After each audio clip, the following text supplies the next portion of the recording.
approach the altar in the holy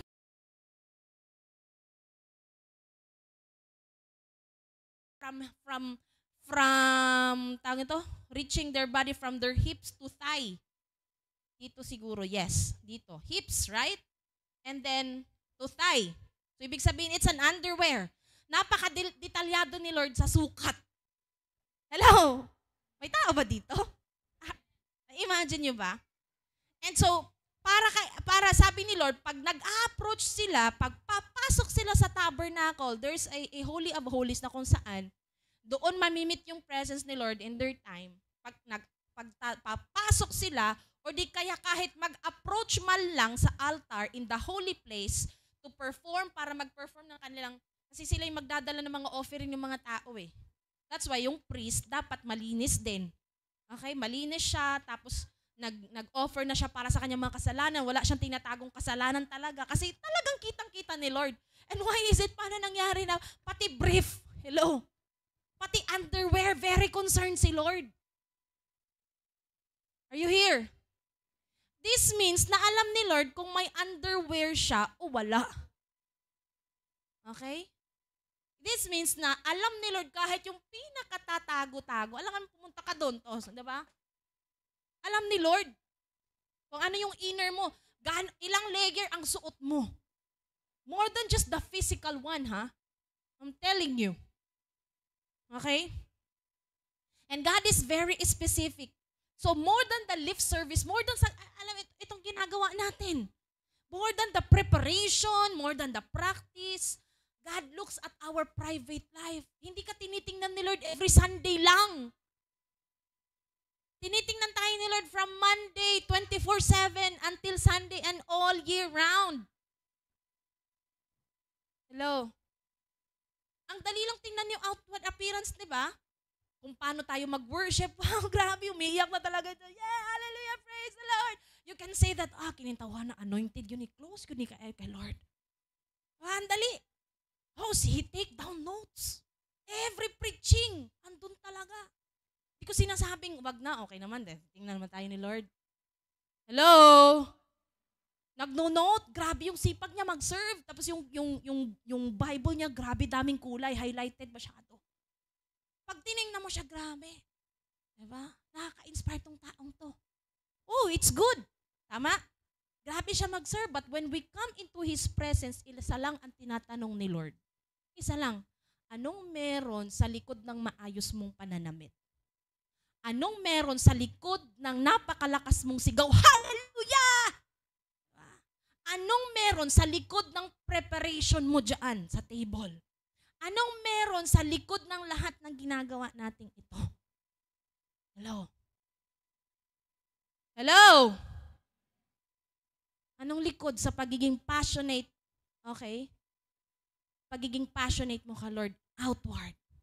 Ano yung mga areas sa buhay natin na tinatago natin sa social media? Di ba yung inaano na yun? Di ba?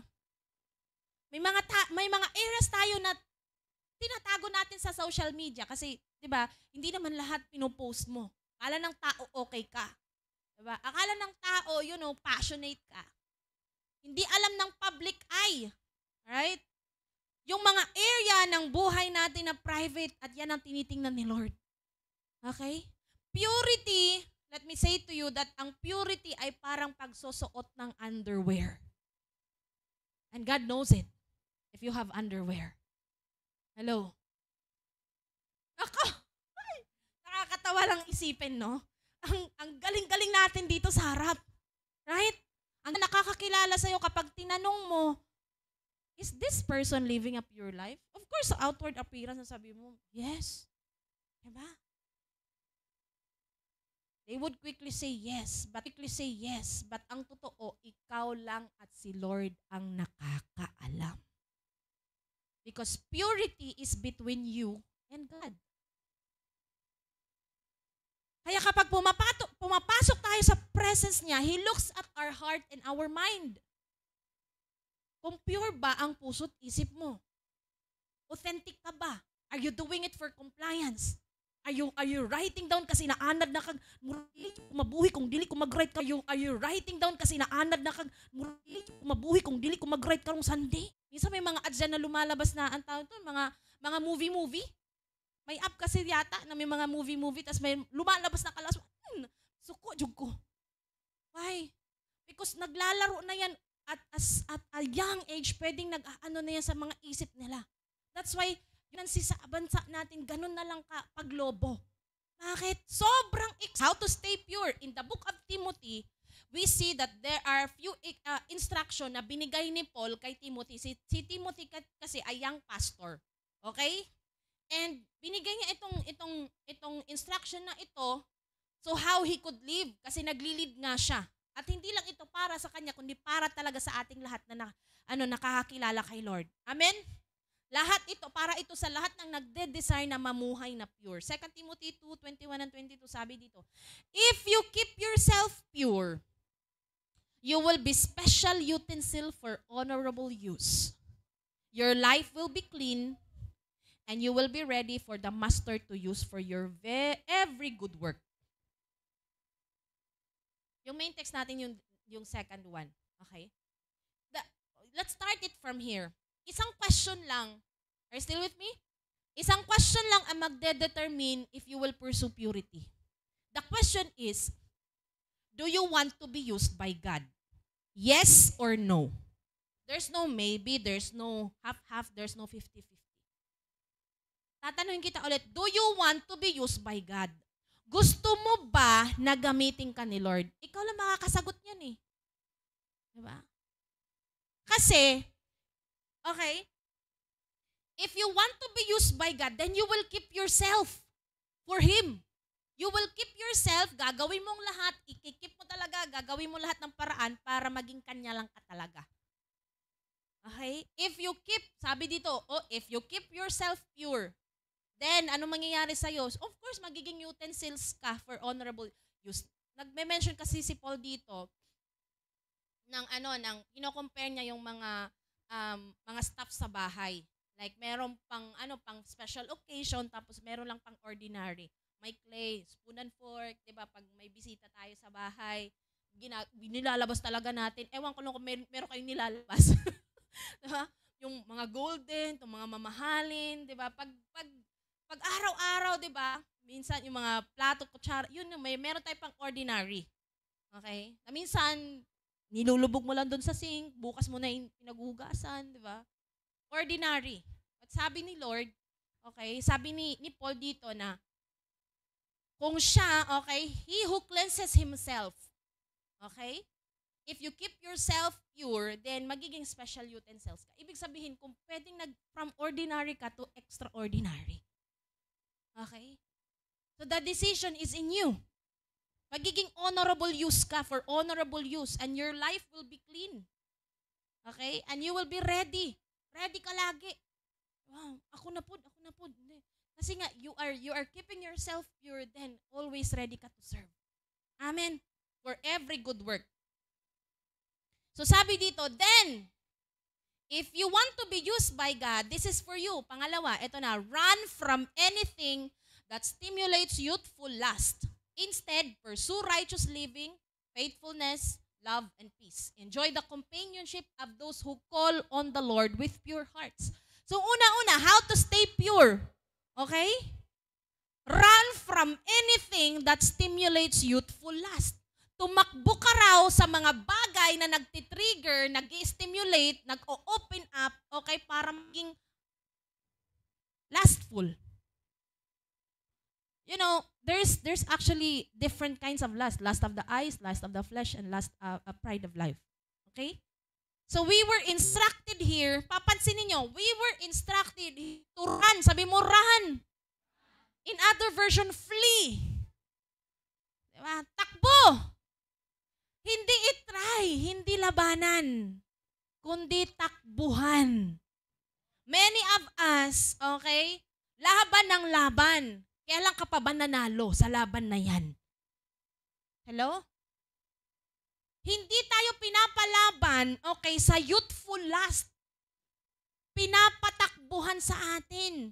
Kasi temptation, always remember guys, temptation are always present. Lagi siyang present sa buhay natin 24/7. Para nga siyang roaring lion eh. Diba? Looking for someone to devour. Kung laban ka ng laban, mapapagod ka lang. Okay? Because God has only called us to fight Satan. Si Satan lang dapat ang nilalabanan mo, hindi yung lustful, 'di ba? Feeling. Okay? Hindi yung lust, hindi yung kaulag. Please don't get me wrong. Sabi niya, run, do not fight. Listen to me, kasi kahit gaano ka consistent sa prayer and devotion mo, kung mananatili ka in that situation and keep fighting, you will end up a loser. Kaya nga, disappointed kayo. Nagde-devotion naman ako, nagpe-pray naman ako, pero hanggang ngayon, natitempt pa rin ako. Anong ginawa mo? Nagstay ka kasi. Labang ka ng laman. Jesus, na puro ka rebuke. Diba? Jesus na pero nakatingin pa rin, diba? Andun ka pa rin, wala kang ginagawa. Hindi ka tumatakbo. Diba? Tapos minsan lalapit ka pa sa pastor mo. Pastor, yung iba hindi na nga lumalapit, ako pa lumalapit eh. Diba? Oh, ano nangyayari sa'yo? Diba? Hindi lumalapit. Diba? Paglalapit naman, pastor, pag-pray mo naman ako kasi don't ask your pastor to pray na alisin yan. Hindi talaga aalis yan. Takbuhan mo. Amen? Ay, naku. Kasi kapag, listen to me, literally kapag tumakbo ka, lalayo talaga. Huwag ka makipaghabulan. Hello? Magkaiba yung naghahabulan sa tumatakbo ka palayo. Kasi yung temptation, listen to me, imagine mo, yung temptation, it will always run after you. Every single day, 24/7, it will always run after you. Hanapin ka talaga. Hahanap siya ng kahit na konting butas para doon siya makapasok. And if you don't keep running, ikaw taya. Diba? Amen. So, hindi solusyon pagkatapos, okay na. Of course, when you become prayerful, you will have the strength to flee. Magkakaroon ka ng power para tumakbo, hindi para manatili. Manatili ka kay Lord pero tumakbo ka sa temptation. Amen? Remember, si Joseph, hindi siya lumaban. He fled. Diba? Nung tinitempt siya ng asawa ni Potiphar, hindi siya lumaban. Tumakbo siya. Hindi niya sinabing, anong ginagawa mo? Diba? Lumayaw ka sa akin, mali to. Diba? Baka maabutan tayo ng asawa mo. Hello? Tumakbo siya. Niwala siyang imik. Takbo. Amen? So, nung na-realize, actually, inignore niya muna. Panahong kausap. And take note, he never went back. Ano nangyari nung tumakbo siya? Di ba? Pinaratangan siya, ni-rape siya. Nag-rape siya, ni-rape yung wife down. O, ngayon, pag abot nung amo, pinakulong siya kasi nga pinaratangan siya. O, ikaw ba, willing ka makulong for purity? Diba? Hello? So there's tips to ram lust. Cut off your points. May mga nagtitrigger sa lust mo. Hindi ko sinasabing lust lang sa flesh, kundi pwede lust ng eyes mo nung pag-uusapan natin yan. Cut off. Putulin mo, alisin mo. The quickest way to flee from lust issue is to cut off the main cause. Ano yung main cause kung bakit nagtitrigger ka? Bakit nagiging impure ka? Ang sabi ng Matthew 5:30, and if your right hand causes you to sin, cut it off and cast it from you. For it is more profitable, mas importante pa daw, okay, that one of your member perish than for your whole body to be cast into hell. Kung sa Bisaya pa o sa Tagalog pa, mas mabuti na daw na pumasok ka sa gingharian, sa langit na putulin mong kamot. Okay? Kesa naman pumunta ka sa impyerno, buong buo ka. Diba? Praise the Lord. Amen? Putulin na.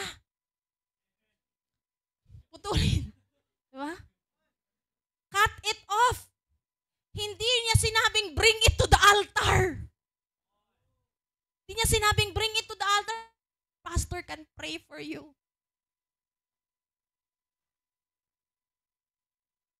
Pastor, battling hanggang ngayon. Matagal ng Krisyano, nagsiserve na nga sa church, pero hindi pa rin makawala. Ginagawa, hindi naman kasi tumatakbo. They keep falling into sin. Kasi, pray lang sila ng pray, Lord, alisin mo tong lustful desire ko, alisin mo. Eh, ikaw hindi ka naman umaalis. Hello? Una, identify the hand. Ano yun? Pwedeng Facebook. Pwedeng Facebook Reels. Diba? Ano mga pinanonood mo sa Reels? Pwedeng Instagram. I didn't try, Snapchat. I don't know what's that. Messenger lang sa akin. YouTube or other social media sites na prefer you to lose one part of your body than for your whole body to be thrown into hell. It is better. So ngayon, since hindi mo siya ma-remove, di wag mong tingnan. Wag ka na mag-chat. Wag ka na makipag-engage. Hello? Learn to discipline eyes. Ay, kakascroll natin sa Facebook. Hala, tuwa dito, lami kay nga sandal. Ngadto dayon sa Shopee. Ngadto dayon sa Lazada. Oh. Kis dayon. Wa kay kwarta karon. Amen. Simply look away. Kasi may mga bagay na hindi naman nare-remove agad-agad sa buhay natin. But you can discipline yourselves. Amen. Kunyari, Jollibee, McDo. Hindi naman, negosyo nila yan eh. Right? Kakain ka rin naman. Alangan man, Lord, grabe na to. Diba? Masiba na talaga ako. Puro ako deserve. Alangan i-remove ko yan. O di sa kulungan ng bagsak mo. Diba? But when you don't look at it, tingnan mo yung bulsa mo, wala. Nako, fasting lang sata. Diba? Dito na sa tag-cheese nga chicken. Amen. Hello? Right? Mga bagay na, diba? Don't look at it. Sabi mo sa katabi mo, wag mo kasing tingnan. Diba? Babaeng sexy, kigol kaayo, 'di ba? Ang kinis ng katawan, grabe. Hindi naman pwedeng sugurin mo 'yun, pagbado daw dirigda ko. Hindi naman, 'di ba? Hindi mo talaga mapipigilan ang mundo, may mga ganun talaga. Ang sikreto diyan, wag mong tingnan. Nung nakita mo, nagsigunda ka pa eh. 'Di ba? Kita mo yung abs nung Di ba? Palingiw-lingiw pa. Hello, right? At kahit na what are the things that's triggering you? Your addiction. Don't engage. Amen? Amen! Pangatlo, number 1 pa tayo eh. Sino natututo? Be productive. Okay? So, cut off trigger points. Huwag mong tingnan, disiplinahin mo yung utak mo, yung isip mo, yung mata mo na huwag nang tumingin. Okay? Kung kaya i-remove mo. You flee. Okay? And then pangatlo, be productive. Sabi ng 1 Thessalonians 4:11, make it your goal to live a quiet life. Minding your own business and working with your hands. Just as we instructed you before. Listen to me, young people. Stay busy with meaningful works. Use your time to read, to write, to draw. Pamaligya ka, pag business, kung problema ni mo, kwarta hala, pamaligya, pangitag ka na din, kaya sige nag-scroll. O sa kayo, maayon ka ng kuhaan karon no? Nahurot ni mo oras, sige na scroll. Diba? Kung namaligya ka, paog ka ng santol, diba? Nakabay piso karon. You're still here? Be busy in winning people. Be busy in discipling your classmate. Share the gospel. Attend life group. Diba? Ay, kapoy ko, kanasakit akong ulo. Di ay, nagsigaret og cellphone. Diba? O ngayon, kapag na-engage ka na sa ganyan, wala na kay gana mo attend. O nanluluya ka na, nangihina ka na, nagkakasakit na, kung ano-ano pa. Hello? May kausap pa ba ako? Masakit na ba? Do something else that will make you grow and help you keep productive. Kaya I advise you na habang bata ka pa, planuhin mo yung buhay mo. Diba? Ilang oras ka ba nagsistay sa cellphone kakaano? Hello? Amen? Gumising na po tayo, mga kabataan. Gising, gising, gising. You're wasting your life. Let us not waste our life. Be busy. Kasi hindi ko sinasabing, kay busy man ko sa school. Hindi rin yung magandang kabisi. Have so much time actually. Dapat balanse. Hindi ko sinasabi na stay busy na wala na day right, magpahinga. You have to rest kasi kapag mag-rest ka. Yung rest natin, cellphone na pod. Diba? Kahit nag-aantay ng order, cellphone na pod. May nabasa akong may nakita akong article na kapag daw, kunyari nagwe-wait tayo ng order, diba? Waiting. In the waiting process, ang at maging dumaan sa ganyang proseso. Yeah, if you want to have a disciple na mabait, maging mabait ka rin. Kasi kung ano yung tinatanim mo, ganun lang din talaga anihin mo. Amen? Secondly, si Joseph, tumakbo siya kasi meron siyang takot kay Lord. The problem of this generation is, yung grace ni Lord tinitake for granted. Mabait naman si Lord. I can still pray. I can, I will repent. Whew! Hindi tumatakbo sa kasalanan kasi walang takot kay Lord. The fear of the Lord, sabi ng Proverbs, is the beginning of wisdom. Lord, nahihirapan. Then, humingi ka ng takot kay Lord. Lord, cause me to fear you. Cause me, Lord God, na ayawan talaga ito tumakbo. Amen? Amen. Stop asking God to deliver you if you're not willing to obey His word. Pangalawa, pursue righteous living, faithfulness, love, and peace. Pursue righteous living, faithfulness, love, and peace. Purity is not a point or destination na marireach mo. Listen to me. Hindi siya destination na marireach mo. Now, when you get married, it doesn't mean nga nag-crossover ka na. Okay? Sa purity. Or na-reach mo na yung purity, kasi minion ako. Diba sinabi ko nga kanina? No. Ang purity ay hindi rin na-achieve when you stop watching porn. Hello? Ang purity ay hindi siya na-achieve kung nag-stop ka lang tumingin sa babaeng maiiksi ang suot o nakaluwa yung dibdib. Hindi rin siya dili good siya level na nire-reach mo kapag wala nang struggle sa sexual scene. Okay na ako, parang nag-elevate na ako ngayon. Hello? Hindi siya. Purity, listen to me, is a constant, consistent, always, forever pursuit. Araw-araw siya.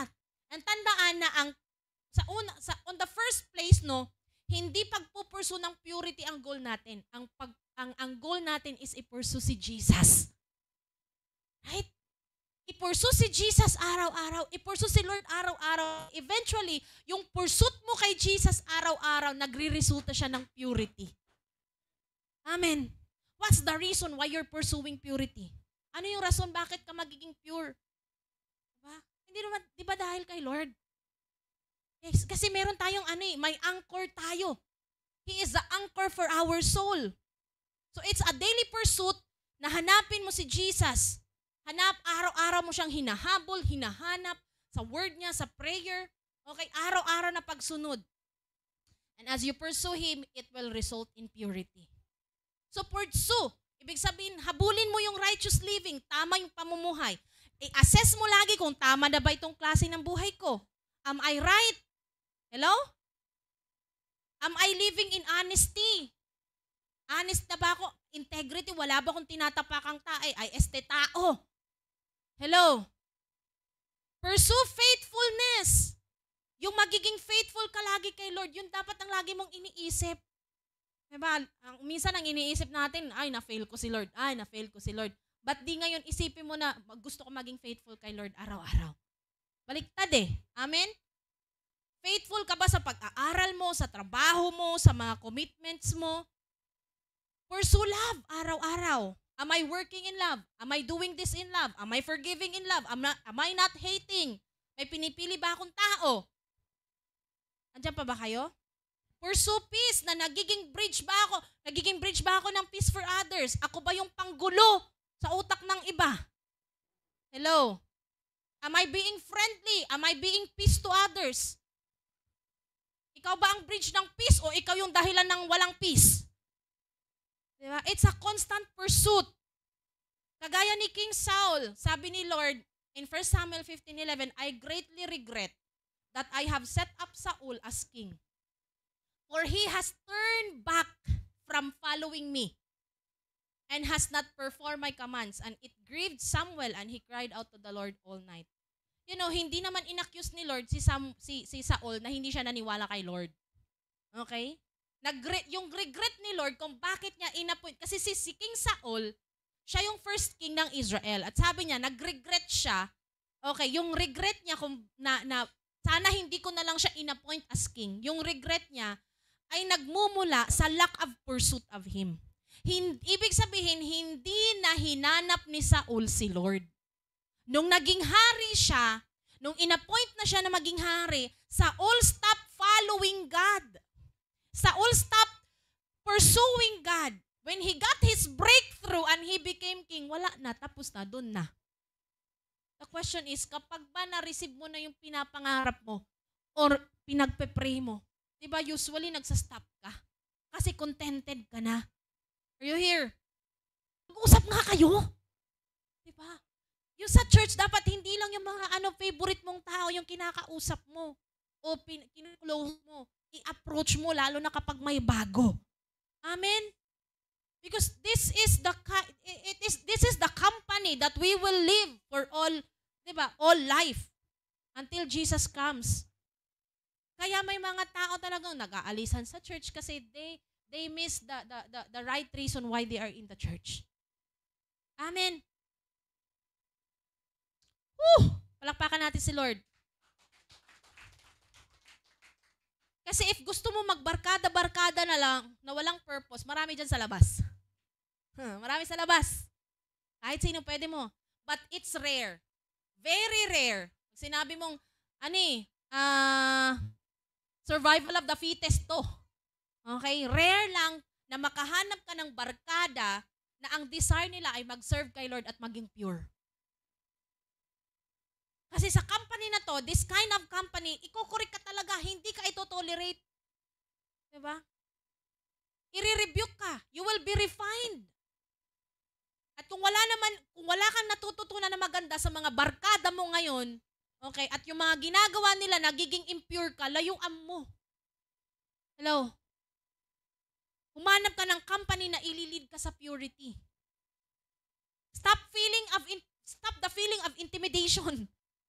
Di ko din like, murag mga pure man na sila kayo, mga holy man na sila. Uy, di ba? Nakaka-intimidate, murag ma-OP ko, ma-out of place ko, kay murag sila ra. Hello? Mahawa ko diri, nga tura ko lain. It's a victim mindset. And it's not from God. If you see that they are, striving to be pure, din ikaw din. Tama? Amen. Learn to enjoy what God is giving you now. Tanggapin mo that the Lord has given you another company na ililid ka sa right direction. You know what? It's hard to live a pure life if you are surrounded with impure people. Maano ka talaga? Kung yung mga buhay nila madilim, kahit ganun ka, yung liwanag mo, hindi mo kakayanin. That's why you have to go there to bring light, but of course, balik ka kung saan ka nakakakuha ng light. Kasi the purpose kung bakit ka didikit sa kanila ay para mahayagan sila. Kung doon ka lang talaga didikit, diba? Ganun. Hebrews 12:1, therefore we also, since we are surrounded by so great cloud of witnesses, let us lay aside every weight and the sin which so easily ensnares the race that is set before us. Listen to me. The crowd na sinasalimuhan, the company that you have cloud over you with, they will cloud you over with whatever spirit they have. Kasi, friends provide influence. At yung influence around you will work like a flu. Para siyang sipon. Pag nahatsingan ka lang, mamaya-maya may sipon ka na. Hello? You can catch kung ano yung spirit, ano yung influence nila, ganun ka rin. Kung parahubog imong mga company, parahubog ka naghapon. Kaya ko yung yan. Diba sabi nga, flee. O yung mga barkada mo, walang makatuturan yung mga jokes nila, yung mga pinag-uusapan nila, tas nandiyan ka pa rin, ganun ka rin. Don't think just like you're different from them. Kasi kung sila laging sinasamahan mo, magiging ganun ka talaga. Pag sumama ka sa mga chismosa, di marites ka na bukas. Amen? Because their influence, kung ang sinfulness ay contagious, ang purity ay contagious din. When you are surrounded with people na, puro kalaswaan na mga, pwede hindi mo nakikita, but you know what, in their private life, they're doing it. Eventually, ganun ka na rin. You can catch the spirit of lust the same you catch with the flu. So purity is contagious and lust is contagious. So put yourself, ilagay mo yung sarili mo sa mga group of people na namumuhay for purity. And it's only a matter of time before purity comes upon you. Kaya wag ka na ma-intimidate like, dili ko. Sige na mo, yes, I'll go with them. Sumama ka kahit nakakahiya, 'di ba? Hindi ka naman sanay 'di ba? Amen. Kasi ang tanong, do you want to be used by God? Yes or no? Kami nagkakasala because we choose things, okay, na pwedeng ma-enjoy. Amen. Spiritual influence exists. So, 1 Corinthians, diba? Do not be deceived. Evil company corrupts good habits. Pwedeng ang ganda ng pagpapalaki ng mga magulang mo sa'yo, pero ilagay ka sa mga barkada mabuang-buang, maging buang-buang kapod. Diba? Kaya nga, ganun talaga ang madalas na problema ng mga ginikanan. Ayaw nila na may nakakabarkada ka na hindi maganda. Layuan mo yan sila. Sabi, ang feeling mo naman, si nanay yun, si tatay yun, ka nang, diba? Kontrabida talaga. Hindi ba nila naintindihan yung enjoyment ko ngayon? Parang hindi naman sila dumaan sa pagiging youth. Diba? They are just thinking about what kind of people you are going with. Amen. Kung na-raise ka ng mga may good values, pag bumarkada ka sa mga walang value, wala ka na ring value. Pero kung na-raise ka na walang value, kasi hindi naman lahat pare-pareha, magaganda talaga ang pinagmulan na pamilya, no? Pero kung wala kang value na na-raise ng pamilya mo, go into a company of believers who pursue purity, din magiging ganun ka rin. Amen? I've seen people. I've also trained people. Okay? Hindi naman sila ganyan ka-respectful, pero dahil na-involve sa church, nagiging respectful. Kaya sinasabi ko sa inyo, pag umuwi kayo sa bahay niyo, maging good kayo. Hindi dahil gusto ko, or hindi dahil for anything. That's it. Yun talaga yun. Amen? Ito matindi. Friends can influence in such a way na we stop thinking of ourselves. We go with the flow na lang. Kasi ito gusto nila eh. Ganun ka na lang kahit alam mo namang mali. Right? That is why, sabi ni Paul kay Timothy, pursue purity with right people. Pursue purity with right people. Amen.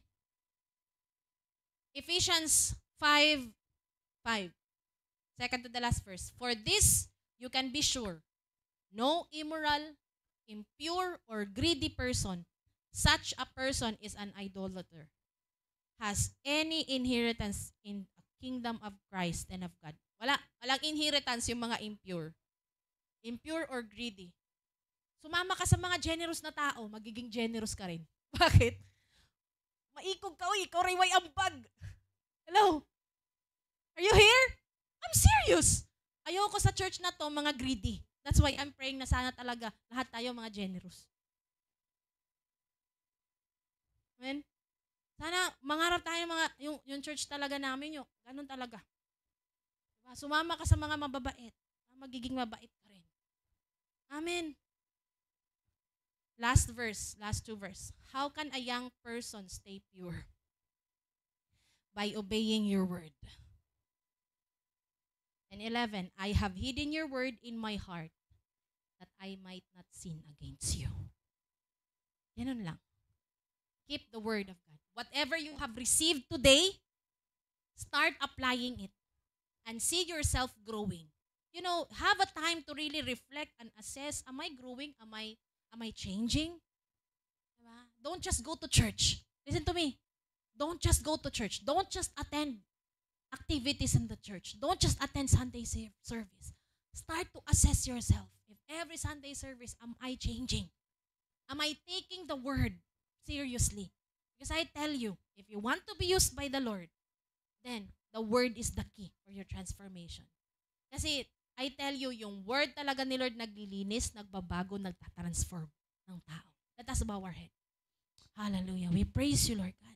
Thank you, Jesus. Still have a moment? Go. This is your moment to talk to the Lord right now. I don't know your private life. I have my private life. It's mine and with the Lord. Settle things.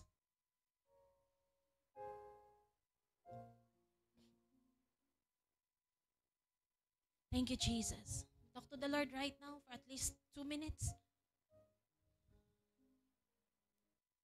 Say to Him your desire to walk in purity, to stay pure.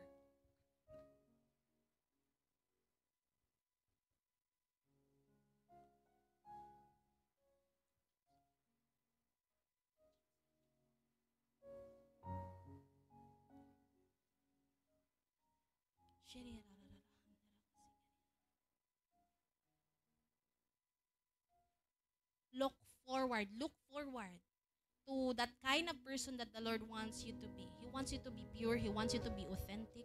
He wants you to be sincere in everything that you do. Yes, you may fail. Yes. Yes, you may fail. You may fail many times. But the Lord wants you to look at that person.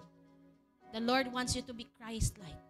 The Lord wants you to be productive, to be successful, to be the kind of person na nakakakita, nakakaramdam, nakakarinig, nakakaintindi sa will, sa puso ng Panginoon. Do you wanna see God? Do you want to be used by the Lord? You think that sa tingin mo invaluable ka, but you know what? In the kingdom of the Lord, you are worthy. You are valuable, and He can use you mightily. It's only a matter of decision. It's only a matter of decision kung magpapagamit ka ba kay Lord. Kasi you know what? Siguro at this very moment, your life is just so ordinary. You are for ignoble purposes. But God can turn you into a gold one, a valuable vessel, ready to be used by the Lord.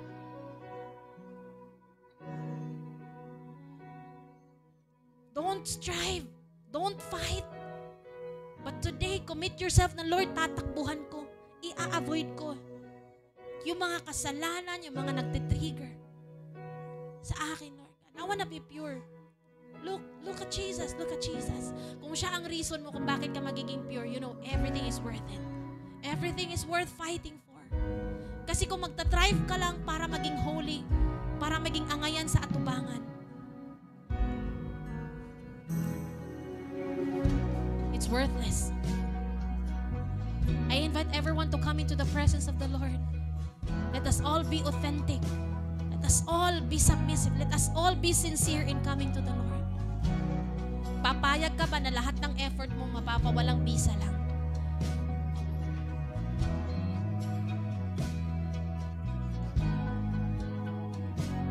Yung counted lang na service mo actually sa kingdom of the Lord is yung service na naibigay mo kay Lord out of your love for Him.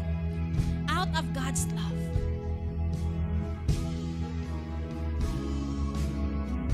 Stop the intimidation.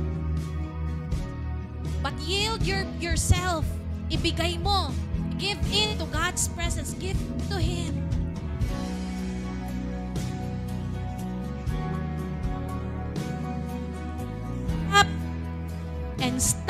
expecting for a perfect journey. Marami pa sa unahan that you will really experience failure.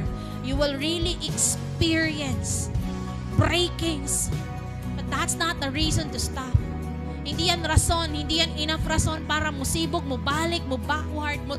Don't turn your back on God.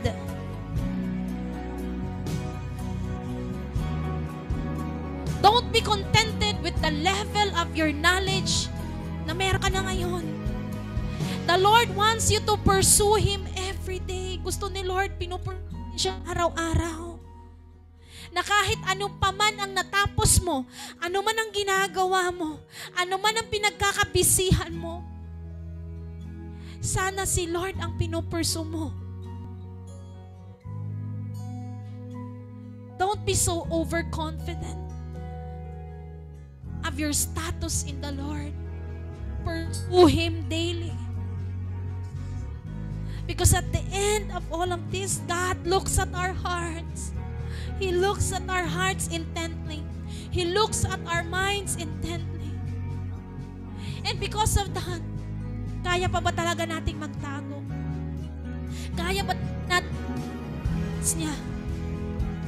Kaya ba talaga? Oh Lord, have mercy. Relax. We will not tend to be lax, Lord God. Na, okay na, tapos na yung service, I can rest. But Lord, help us to pursue even with our rest. Help us to pursue, God. Even sa aming papahinga sa lahat ng aming ginagawa. Oh, liyarahan na lang. Oh, thank you, Jesus, for your... Thank you, Jesus, for your blood. Jesus is overflowing right now. It's overflowing. It's cleansing your mind, cleansing your heart. Simula sa araw na to, binibigyan ka ng Panginoon ng desire. The Lord is giving you that desire to pursue Him, to be sincere in everything that you do. The Lord is causing you right now. Tanggapin mo yung bagong puso. Lagi mong iisipin, the Lord, para sa'yo to. Ikaw ang dahilan. Ikaw ang dahilan. Lord, I wanna be pure. I wanna be valuable. I wanna be a clean vessel. I wanna be used for you. This life is worth living if we are making an impact to others.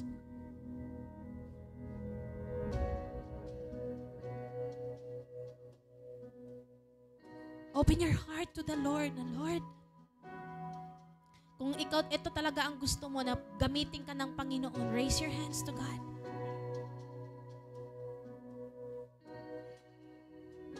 Alam mo, yung uncleanliness mo nung una, pwedeng gamitin ni Lord as an example para maging pure ang iba. Na hindi na nila kailangang pagdaanan yung kagayang ganyan na failure.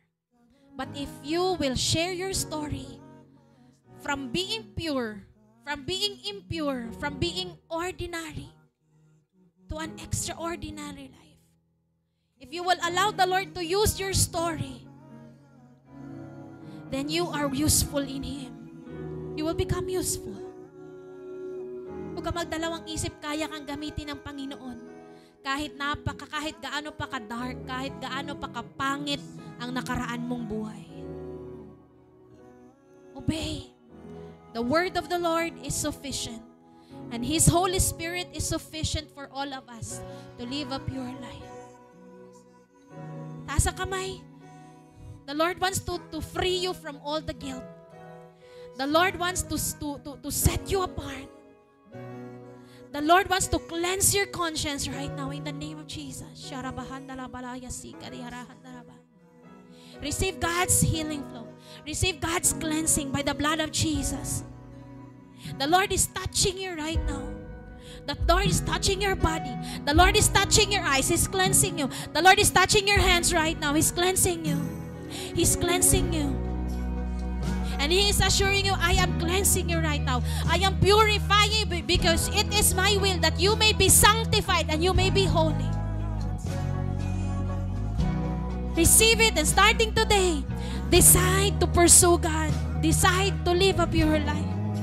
You are worth for many things. You are worth for great things.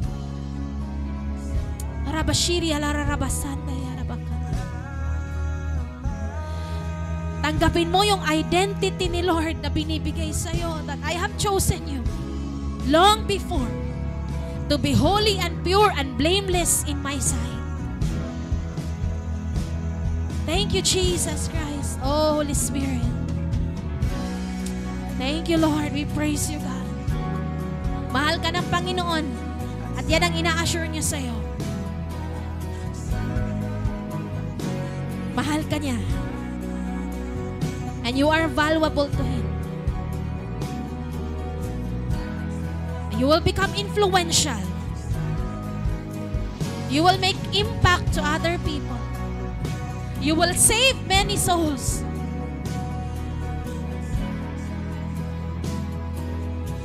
You will give God the glory.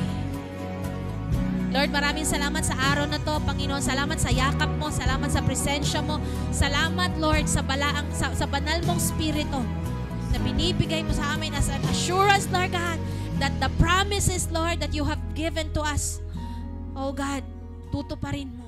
Thank you for the Holy Spirit. Holy Spirit, we appreciate you. We love you. We honor you, God. Holy Spirit, thank you so much. Because of you, nagiging matagumpay kami araw-araw. Oh, help us, Holy Spirit, every day. We bless you and we praise you in Jesus' mighty name.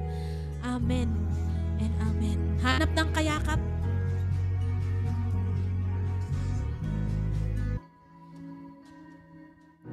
Sige, lalaki sa lalaki, babae sa babae. And hug that person. Just receive that forgiveness of God. Hallelujah. Ang pag-ibig mo sa aking tugon. Yun po sa mga kasamahan natin online. Sige po, you can comment down sa comment section natin. Yan, appreciate po natin si Pastor. If you have a word na gusto nyo i-share, you can comment down po sa ating screen at sa ating comment box.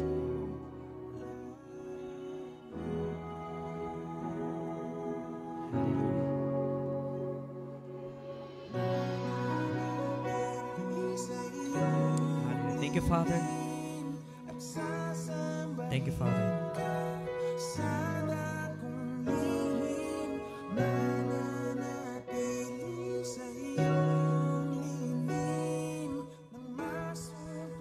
For 10 seconds, let's worship God. Salamatan mo siya. Come on. Hallelujah. Panginoon, maraming salamat po for the purity, thank you for the peace, thank you for the joy na binibigay mo sa amin, Panginoon. Thank you, God.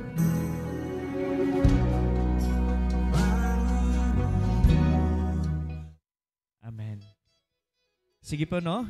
Once again, bigyan natin ng malakas na palakpak ang Panginoon. The Lord deserved that clap. Amen ba? Ayan. Sige po, no? Nakita natin that purity is hindi siya level. Di ba? It's a pursuit daily na dapat gawin natin as Christian, as sumusunod sa Panginoong Jesus. Amen ba? Kaya takbo na, di ba? Yun yung nakita ko ni takbo na, di ba? Wag lalaban, kundi tumakbo na. Amen ba? Amen? Yan. So, of course po, no? We are so happy and enjoy our fellowship with Sheena Lamoste. Pwede bang tumayo si Sheena Lamoste? Ayan. Sige po, pray po natin si Sheena. Taas po natin mga kamay natin para sa kanya. Panginoon, maraming salamat po sa buhay ni Sheena. At salamat, Lord, na yung salita na narinig niya ngayon is hindi magkakawang, Ginoo, sa iyang kinabuhi, but it will produce fruit sa iyang kinabuhi, Ginoo, being pure. And thank you, Father, for salvation sa iyang kinabuhi. Dalaygon ka, Ginoo, continue to bless her in all aspect in her life, Lord God, in Jesus' name. Amen and amen. And welcome natin si Sheena in 3, 2, 1. Welcome to Live Givers! You are much welcome po, Sheena, sa ating simbahan. Alright, so para kay Sheena po, punta ka kay Ate Ann. Yan. Merong maliit lang na announcement si Ate Ann para sa'yo. Okay? Announcement lang, orientation. Alright? Sige po, for this 2 minutes or 3 minutes lang. No, duha-duha na lang or tulo or duha. Sige po, we can group. Just a short takeaways lang po sa ating natutunan this morning. Amen? Napakaganda kasi po ng topic natin. And sige, share natin kung ano mga struggles natin at the same time, ano yung mababaon mo sa pag-uwi mo ngayon. Amen ba? Sige po, for 3 minutes, laban.